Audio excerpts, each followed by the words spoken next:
It's Wednesday, November 27th, and thank you for listening to the Day Weather Podcast. We're headed towards yet another storm system moving across the western United States. Today, I guess we could call it the calm before the next storm, as we're looking at the weather pretty quiet across Wyoming and Colorado, western South Dakota, and Nebraska today. It's going to be cold with all the snow cover out there. Temperatures aren't going to do much to warm up. Do expect a bit of a breezy southeast wind, especially east of the divide across portions of Wyoming and western South Dakota. That'll cause a little bit of blowing snow. We will see snow developing today in areas further to the west. We have winter storm watches and warnings in effect for many areas of Idaho and Utah. Those areas are going to see some snow developing today, tonight, and Thanksgiving Day, as a deep storm that moved into southern Oregon and central and northern California will kind of spin on its heels and sit there for a day, pumping moisture into those states. So if you've got plans to travel later today, tonight, or Thanksgiving Day into Utah or Idaho, far western Colorado, far western Wyoming, you will run into snow. Tomorrow night into Friday, that west coast storm makes a jump off the west coast and heads to the Great Basin of Nevada. Then it makes a turn and intensifies over far southern Wyoming into Nebraska during the day Saturday.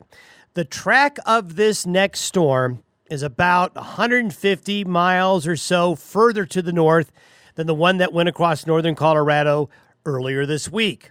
That means the Interstate 90 corridor of Montana, Wyoming, and South Dakota in the bullseye of this storm. This next storm will bring heavy snow to those areas, blowing and drifting in much colder temperatures.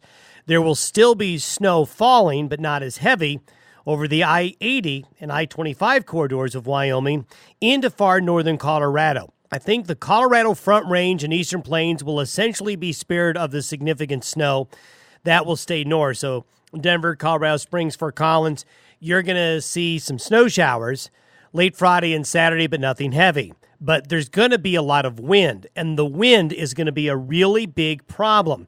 Since we had so much snow, many areas a foot or more across southern Wyoming and northern Colorado with this last storm, as winds pick up Friday night and Saturday, well, we're going to have blowing and drifting, a lot of blowing and drifting, and that's going to be especially true on I-80 and I-25. And blowing snow after a big storm is always a major travel headache.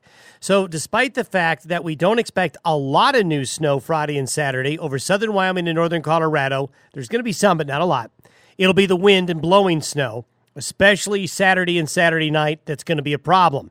Interstate 80 and I-25, maybe I-76 as well. Then we're going to see what will probably be 6 to 10 inches of snow in some of those north central, northeast, and northern parts of Wyoming, as far south as Casper, Douglas, and Lusk, over to Chadron and Alliance, and Rapid City, and the Black Hills of South Dakota and Wyoming could see a foot or more out of this storm. Temperatures are also going to be cold Saturday, factoring in that wind, and you're going to have very cold wind chills. So I really have no good news. If you absolutely must have to travel, today is your day to where you can get probably to point A to point B, although roads are certainly still icy, but you can do it today and into early tomorrow. Just watch out for that snow that's upstream in Utah and Idaho.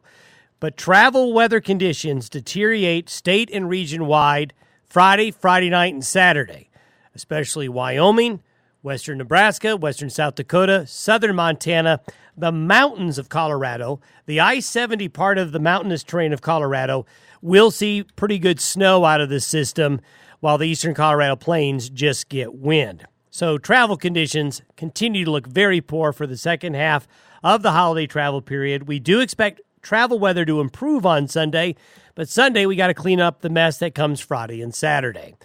Thanks for listening to the Day Weather Podcast. We will update you Thanksgiving morning. We'll be here trying to sort out this weekend forecast for you. Thanks for listening to the Day Weather Podcast. Have a good Wednesday.